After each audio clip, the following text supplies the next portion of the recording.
It's 2025, and Chuck Norris is still doing awesome things at 85 years old. For this action movie star, getting older is just a number, and his fans love it. Whether he's sharing a picture of him and his family on vacation or doing a small part in a movie, Chuck keeps showing his fans what's happening in his life. Yes, his life today looks really different from the action movies that made him famous, but he's built a very happy life for himself away from Hollywood. With money worth tens of millions of dollars, including a ranch that has its own water bottle factory and a car collection that would make even rich people jealous, Chuck has been busy and still full of surprises. Let's check out what's new with the greatest action star alive. Before he was famous and rich, all Chuck knew in life was how to fight to stay alive each day. Born in 1940 as Carlos Ray Norris, he was the newest member of a tiny town in Oklahoma called Ryan, where fewer than 1,000 people lived. The Norris family was very poor, so poor that their small house had no indoor bathroom or electricity. Winters were so cold that the family had to sleep in their clothes. During one winter, the family was so poor they ate nothing but beans and cornbread for 47 days straight. As if living in such a tough place wasn't hard enough already, Chuck was born with a serious sickness called jaundice. The doctors thought he might not live because he only weighed about 5 pounds when he was born. But he was a fighter from the very beginning, and Chuck lived. Even his mother believed he had a reason for staying alive. Chuck's father, Ray Norris, had lived a pretty hard life. When he was 17, he lied about his age to join the army. He fought in World War II and even survived a deadly explosion during the Battle of the Bulge. But after coming home, the scary memories never left him. This pushed him into drinking too much alcohol.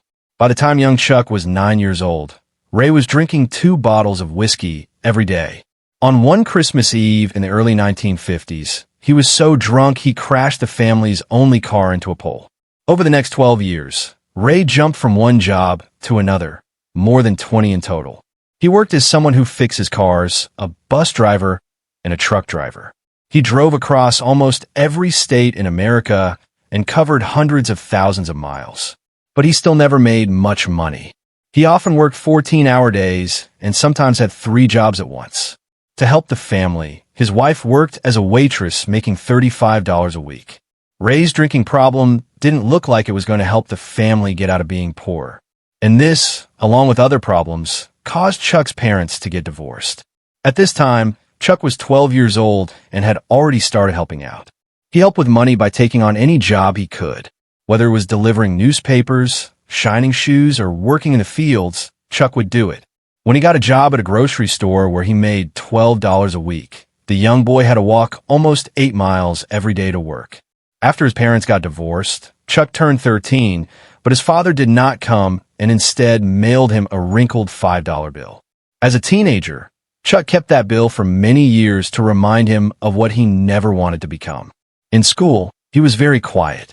Teachers said he could go a whole day without talking. He was very scared to speak in front of people and once threw up before giving a book report in 7th grade. He refused to try again and took a failing grade.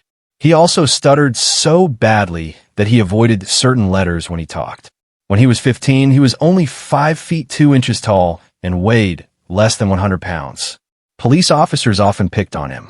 One even pushed him into a mud puddle in front of the girl he liked. He was so shy that he ate lunch alone in the boiler room.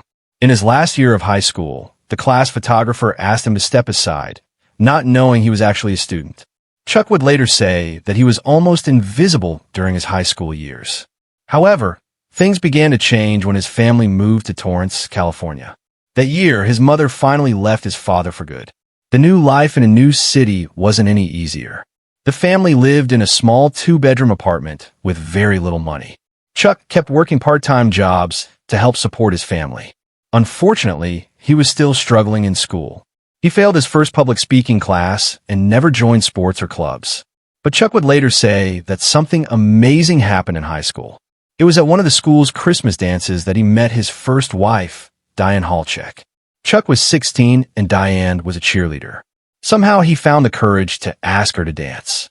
That single dance turned into a long relationship. They dated for 2 years, and Chuck asked her to marry him because he was scared she might leave him for someone who had more money. They got married just after his 18th birthday. The wedding was small, with only 23 people. Their rings were borrowed, and their honeymoon was just one night in a cheap hotel.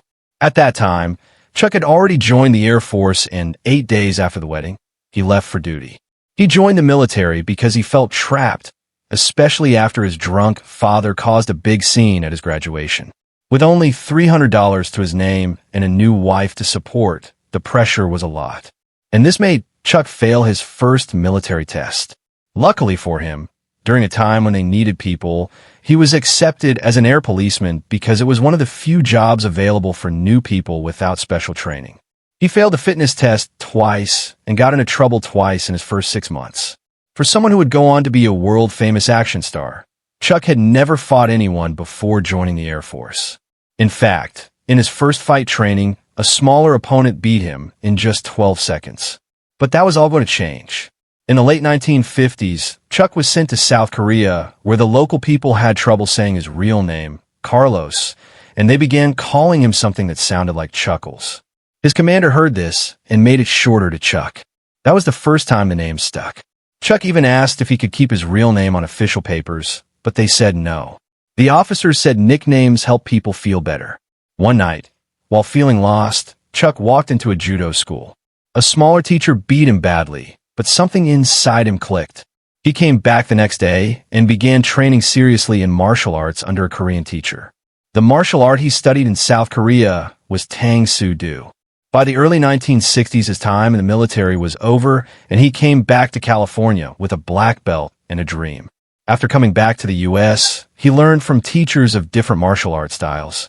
He put together parts of each to make his own style, which became American Tang Soo Do. For work, he applied to become a police officer. But while waiting for an answer, he opened his first martial arts school. During the day, he worked at Northrop Aviation, and at night, he taught karate. Within 2 years, he had enough students to quit his day job. It was a bold move because few Americans had even heard of his style of martial arts. This bold move would soon pay off, and Chuck soon built a chain of karate schools across Southern California, eventually more than 30.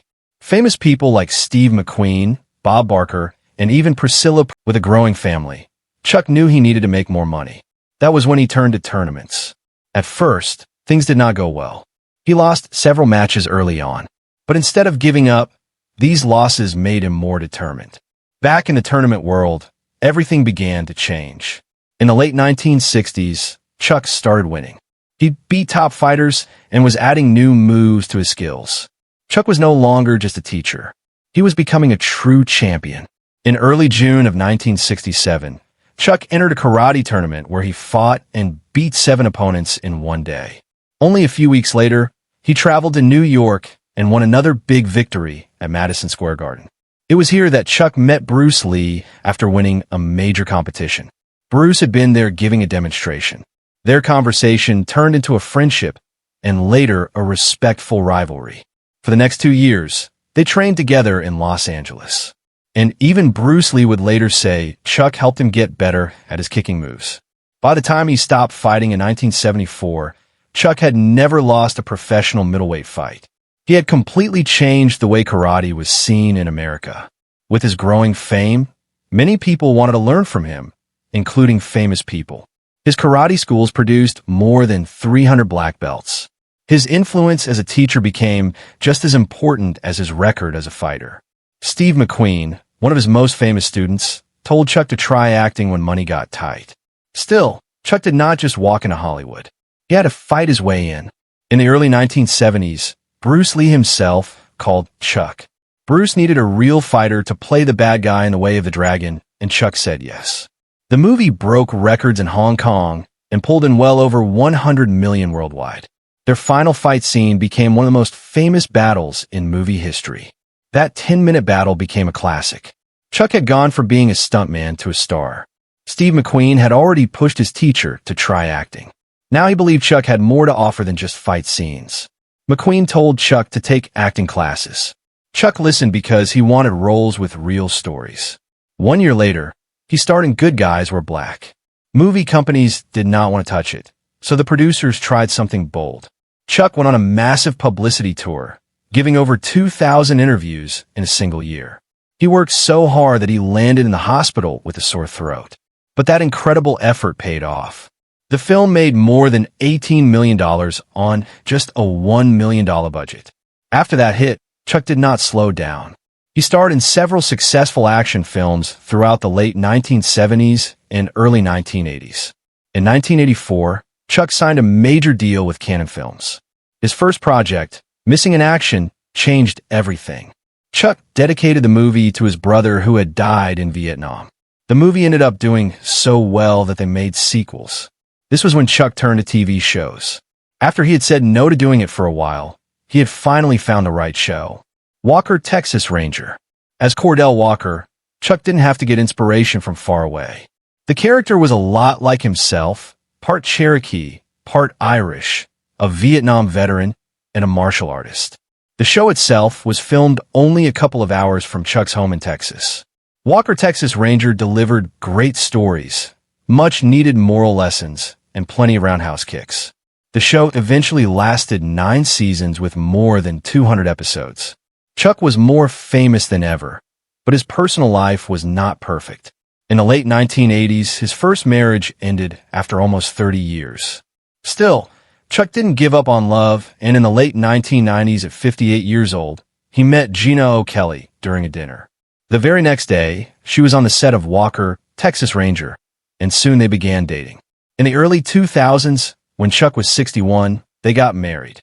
Not long after, they were surprised to learn they were expecting twins. Chuck almost fainted from the shock, but both children were born healthy, and Chuck decided to step back from making movies to raise them. You would expect Chuck Norris's name to be forgotten as the 2010s and 2020s came around, right? It didn't, because the age of social media decided to honor the one and only Chuck Norris with memes of his toughness as a fighter flooding the internet. By the middle of the 2020s, Chuck's net worth was said to be around $70 million. That number surprised fans, but Chuck had made very smart real estate choices in addition to other steady investments and years of behind-the-scenes earnings. He was also a best-selling author. He wrote about everything from martial arts to politics. He also turned his image into a business. He launched 2 brands, Seaforce Premium Water and Lone Wolf Ranch Pets. The water brand came directly from his ranch in Texas.